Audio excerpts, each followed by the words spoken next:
విశాఖలో సేనతో సేనాని కార్యక్రమాలు రెండో రోజు జరుగుతున్నాయి.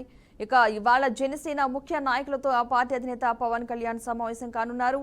పార్లమెంటు నియోజకవర్గాల వారీగా పవన్ సమీక్షించనున్నారు. ఒక్కో నియోజకవర్గం నుంచి 10 మంది నేతలు హాజరు కానున్నట్లుగా తెలుస్తోంది. సేనతో సేనాని కార్యక్రమంలో భాగంగా ఇక జనసేన పార్టీ విస్తృత స్థాయి సమావేశం అయితే నిర్వహించనున్నారు. ఇక రేపు జనసేన పార్టీ విస్తృత స్థాయి సమావేశం అయితే నిర్వహించనున్నారు. విశాఖలో రెండో రోజు సేనతో సేనాని కార్యక్రమం జరుగుతుంది. ఇదే అంశానికి సంబంధించిన పూర్తి సమాచారాన్ని మా ప్రతినిధి నందకుమార్ అందిస్తారు. నందకుమార్, చెప్పండి. Thank you Padma. ఏదైతే విశాఖపట్నంలో జనసేనకి పార్టీకి సంబంధించి విస్తృత స్థాయి సమావేశానికి విశాఖపట్నం వేదిక అయింది. అయితే నిన్నటి నుండి 3 రోజుల పాటు జరిగే ఈ యొక్క విస్తృత స్థాయి సమావేశంలో నిన్న లెజిస్లేటివ్ కి సంబంధించి డిపార్ట్మెంట్ కి సంబంధించి ఎవరైతే ఎంపీలతోటి విశాఖపట్నంలోని సాగర తీరాన ఉన్న బేవ్యూ హోటల్లోనైతే సుదీర్ఘ చర్చలు జరిగాయి. అలాగే పార్టీ యొక్క ఫిలాసఫీ ఏ విధంగా ఉంటది, ప్రజల్లోకి ఏ విధంగా వెళ్లాలన్న దానిపైన దిశానిర్దేశం అయితే నిన్న పవన్ కళ్యాణ్ అయితే చేశారు. అయితే ఈ రోజు వరకు చూసుకుంటే నియోజకవర్గాల వారీగా ప్రతి ఒక్క నియోజకవర్గం నుండి 10 మందిని నాయకుల్ని తీసుకుని ఆ యొక్క నియోజకవర్గాల్లో పార్టీని బలోపేతం ఎలా చేయాలి, ప్రజల్లో ఎలా మమేకం అవ్వాలి అన్న దానిపైన దిశానిర్దేశం చేసేటందుకు ఇవాళ ఈ యొక్క పార్టీలోని శ్రేణులందరితోటి కూర్చొని మాట్లాడే అవకాశం ఉన్నది. అలాగే నేపథ్యంలో ముఖ్యంగా 2 తెలుగు రాష్ట్రాలకి సంబంధించి క్రియాశీల నాయకులుగా ఉన్న దాదాపు 14,000 మంది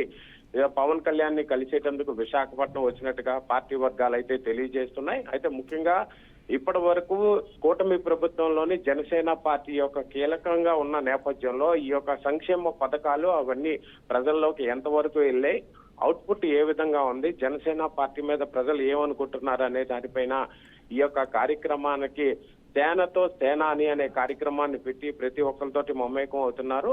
డిప్యూటీ